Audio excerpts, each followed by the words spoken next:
All right, y'all. This message is for the no contact couples because the storyline that came up today, it just lines up perfectly with the telepathic messages that I did yesterday, with the readings that I did yesterday. Everything just seemed like okay. And I was kind of tired, so I didn't get a chance to record this video last night. But here I am for you guys recording this today. And yesterday I was aiming for just a general. This was not about to be a whole series for the no contact, but I just looked back at everything and I'm just like, this is like a whole no contact series, which makes me super intrigued about the weekly energy because I just see movement, but in different ways for different situations. But everything leads back to like no contact, but things coming together. It's like I'm seeing the entire cycle from the separation to the movement. So it's like I see the story a little bit different than you guys. So let me tell you what I get from this spread. This spread I solely pulled and I asked Spirit to show me what movement is going to look like for those that are moving into movement and they're no contact. So we're going to start here with the first card that came out, which is addiction. And this tells me that somebody in this connection has been obsessively thinking, overanalyzing, replaying things over in their head, and emotionally holding on to the connection in ways that's almost compulsive in a way. It's fear driven for sure. It's anxiety driven for sure. But it's someone who's trying to detach but knows that they cannot break this emotional pull. No contact didn't make this person just stop thinking about you. I feel like you guys feel like this person doesn't think about you, doesn't care, but that is not what's going on here. This person is just trying to make it seem like that. But whatever they're doing actually intensified the fact that they miss you and they love you and they can't stop thinking about you. They tried to numb it. They tried to distract themselves. They tried to push you down. They tried to push it down. They tried to be avoidant. But it only made it stronger. The attachment got stronger. And that's why this now is an addiction. This person very much has these thoughts. They want you back, but they know that there's a block. Something is blocked. But I also feel like this is past tense. I feel like this is what they're coming out of because we have the wedding ring right after. And for some of you, I feel like this person realized that you are the person that they do want to marry. And I feel like that is coming for you, some of you. But for others, and let me be very much honest, this person now sees the long-term potential in you. They always saw the union. They always wanted to give commitment. They always wanted to give stability, but it's just something here now that feels super deeper than usual in this person. I feel like they feel like this is not a usual connection. They know it now. They thought it before, but they know it now. And that's when things got scary for them. This is a scary thing because they realize that they may have messed up the situation. But I feel like this fear is the same thing that's going to push them to come to you. I feel like they see you closer in their heart than they felt in the beginning. Honestly. And I feel like the more fear kicked in, the more it pushed them away. But now they see something about you touch their soul. Something about you they was not ready for. And I really feel like it's the level of emotional intensity that was around the connection that kind of scared them because they themselves were not ready for that. You know how they say you only could love someone as deep as you love yourself? So right now, I just really feel like it was the best for them to go and do that soul searching so they could realize exactly what was in front of them because they had to level up in order to meet you where you are. And that's exactly what I feel like Spirit was having them do in this time apart. They're going to come back to you, and I feel like they're going to be a whole different person. But that is towards the end of the reading, so let me stop getting ahead of myself. Now, the next card after wedding rings, we move into the mirror. I feel like this mirror is like the biggest truth card from this whole spread, because it just shows that this connection forced this person to look at themselves. Exactly what I was trying to say. But I'm like, let me not get ahead of myself because I didn't even introduce the card. But they're looking at their patterns. They're looking at their wounds. They're looking at their egos, the behavior patterns. Not even just with you, but in their whole past. Like, you made them see them for who they are, not the mask that they put up for you to see. They reflected back on everything. But they weren't looking at you. They were looking at them. And all the things that, they mirrored when they looked at themselves was very much so uncomfortable. It was very much so triggering. It made him or her want to run. Like, you know what I'm saying? And it wasn't you that was doing that. It wasn't your intensity. It wasn't because you were too emotional. It wasn't because you were too much. It was because they weren't ready. They weren't ready to look at themselves. They weren't ready to fix the errors in them. They weren't ready to do the shadow work. So they exited. And they thought that, okay, I'm out of here. Life's great. But didn't work that way. Didn't work that way. So now they sit in this mirror and look at themselves, right?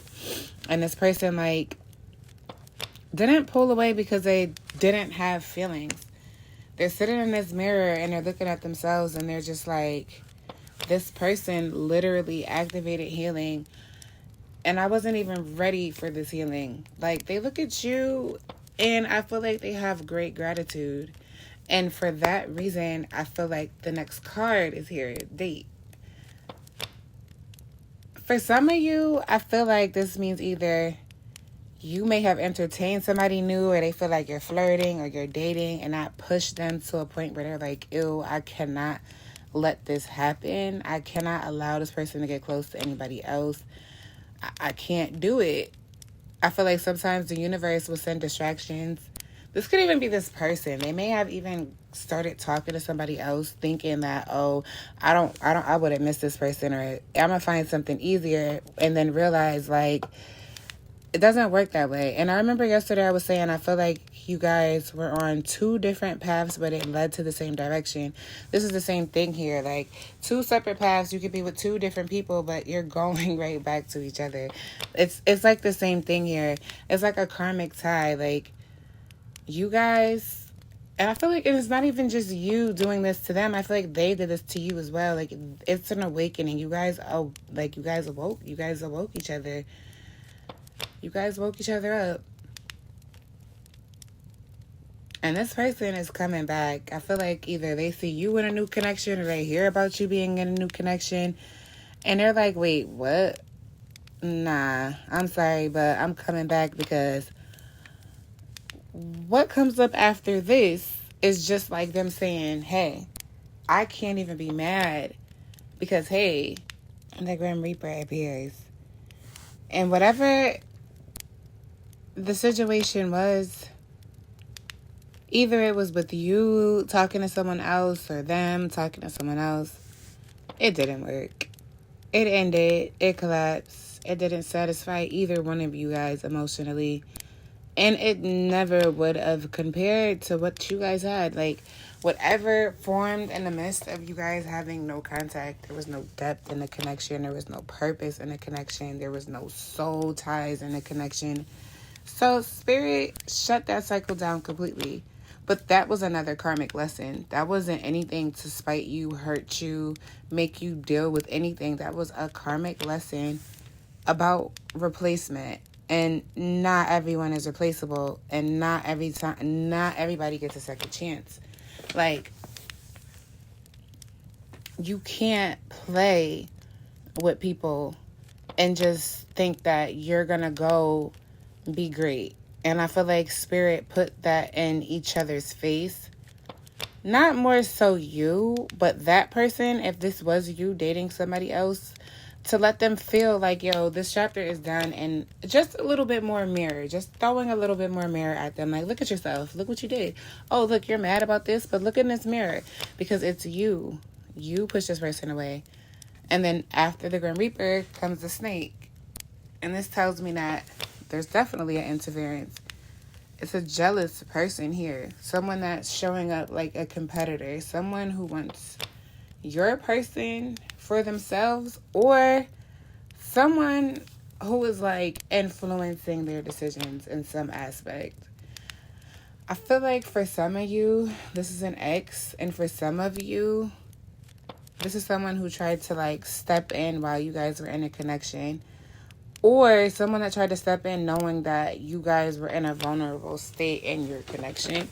However this fits with you, just sit with me, because I never seen, from the last readings that we did, I didn't see interference when it came to other people.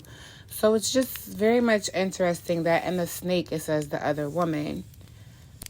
But it also says enemy and malice, look over your shoulder, and someone that's clever and competition. So if you ever get a vibe about a person, they walk in a room, you hear their name, you think about them or whatever, it just makes you feel like, and they're connected to your person, this might be this person. It does not have to be a woman either.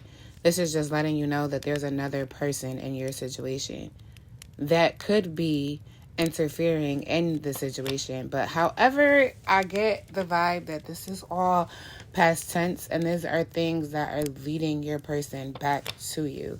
I feel like this is leading your person back into the true intentions. Like, I love this person. Like, this is just a wake-up call. And it's funny because after the snake is a coffee cup. And I say wake-up call. Of course it's a wake-up call, spirits. Like, coffee, hello. But I feel like that coffee is really the energy shift. Something softer is coming in. Because the coffee cups represent reconnection, communication, like delivering an honest message and talking about all the things that they learned, and they just have a great, like a big desire to just talk to you. I feel like this is like the warm-up phase. I honestly feel like they want to hear your voice. They want to see you smile. They want to see how you react when you see their face. Like, they just want to check on you. But they want something fresh. Like, they don't want to rush, and they don't want to overwhelm you because they know it's probably going to come out of nowhere. But I really keep hearing, can we talk? Can we talk? Do you have a moment? Can we talk? I really feel like someone really, really, really wants to talk to you. And I feel like this person is going to come in and like, hey, can we set up like a little coffee date? Can we meet at our favorite little spot? Get something to eat? Can we talk? Because I feel like this is their first step towards you. This is the first step. This is the best way they know to get towards you. Let me take you somewhere you always wanted to go. Or let's plan this trip. Or not even a trip. I feel like that's too much. But maybe for some of y'all, this person may go full in. But I feel like it's going to be a baby step. Definitely like, hey, you want to go get a coffee? Or you want to go get a little breakfast? Or something not too romantic, but not too friendly. You know? Because love is the last card here. Before we get to the bottom of the deck. Love is the last card. And it's the strongest combination in this whole spread to me. Because they never stopped loving you. It was just distance. Distance didn't kill the connection, though. If anything, the separation made the feelings way louder. You know, they say, what's the saying? Distance makes the heart grow fonder. And I feel like this is what this is exactly y'all's situation. Like, emotional clarity came. And this person realized that this bond is definitely real. This is not something to be played with. They've seen what it felt like to lose you. I feel like you've seen what it felt like to lose them. And I feel like they're coming in to acknowledge it. To themselves, to you. You're the person that they love, and they cannot run from this situation no more. I feel like passion is going to return, and this connection, affection is going to return. Just like that heart chakra ping, your heart is opening. And I feel like your heart chakra is definitely about to open again. Because guess what? This person is about to become your chaser. At the bottom of the deck, it's always the strongest card. Always the strongest energy. Always the energy that's leading this whole spread. And it's the chaser. And this is like... Usually, I would be like, oh, bottom of the deck, da-da-da, end the reading. But I wanted to save this for last because the story is like full circle. Because, okay, in the beginning, we talked about codependent, addiction, anxious, obsessive, like, you know. But now, the table's turned. Like, now that addiction, that thinking about, oh, I messed up, I miss them, I love them, I'm addicted, I'm obsessed, I'm watching a story, I'm giving them the telepathic messages, but now they're the chaser. They're moving. There's movement. After losing you and experiencing like all of these karmic lessons that they experienced on their own and seeing the truth like for who they are and what they are and who was against them and what wasn't against them, and feeling all the emotional pulls being intensified and missing you and not having you there to help them sort things out, I feel like they're now fully afraid to lose you. And you done changed from the chaser to the runner, and they changed from the runner to the chaser. So their avoidant patterns are about to become the pursuer patterns. And it's all because this person has a fear of losing you. Be careful, though, because I feel like they have abandonment issues, and this is why they get afraid. I feel like it's your love. Of course, you give them comfort, but I also feel like they're super afraid of losing you because of abandonment issues from their past. Maybe speaking about some of their past issues so you can understand them a little bit better as well. Like, learn the things that they learned about themselves, because that can help you see things too in them, you know? But if this energy has been shifting for you and you've been seeing the telepathic pulls strong or feeling them strong, you've been having dreams and they've been feeling super intense, or even if you've been feeling their emotions or feeling like you know movement is coming, like, but you don't know why you wake up on Christmas morning and you just know you got some gifts waiting for you. It's like that feeling, like you know something's coming, but you don't even know why you feel like that. Like, this is the confirmation that the cycle is closing. All of these distractions are gone, are clear. The interferences are removed. And emotional clarity is finally here in your person. Like, I feel like the moment you guys have been manifesting is here. So be ready to be the runner. No, I'm joking. Be ready to be chased by the one that you've been waiting for. But this time, this person is going to show up exactly how you need them. But just brace yourself. Brace yourself, because nothing changes overnight. Like, yes, this person has done the reflection. Yes, they know exactly who you are to them. But this is going to take work still. This is not just the end of this situation. This now turns into compromising, building our tower that fell down back up, rather than just running into honeymoon phase, because we doing real soul searching here. We doing real foundation building here. So this doesn't happen again. Like, we need to be mindful on how we respond to them too. Because I feel like this is not just a no contact reading. I feel like this is a no contact moving toward reconnection reading. And we need to claim that in the comments. And if you want to do a reading on your particular situation, you already know where to find me. I really do feel like there's a lot of different scenarios, but they all lead to the same place. Reconnection. I love this for everybody. I really, really do. And you already know your weekly read will be posted tomorrow. And I'm looking forward to it. I hope you guys are too. Love you guys.